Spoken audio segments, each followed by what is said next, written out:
ఆమె తీసుకునే నిర్ణయాలు, ఆమె వేసే ప్రతి అడుగు ఆ కుటుంబానికి ఎంతో దీవెనకరంగా మారబోతుంది. అందుకనే సుబుద్ధి గల భార్య యెహోవా ఇచ్చు దానం, యెహోవా యొక్క దానమట. అంటే ఆయన మనకు కుటుంబ జీవితంలో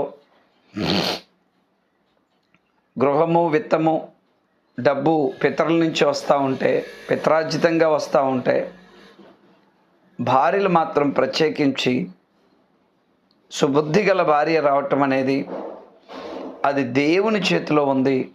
దేవుడిస్తే అటువంటి మంచి భార్యను పొందుకుంటాం అనేది దేవుని వాక్యం తెలియచేస్తూ ఉంది. మనందరికీ తెలిసినట్లుగా ప్రియమైన దేవుని వర్లరా, మరి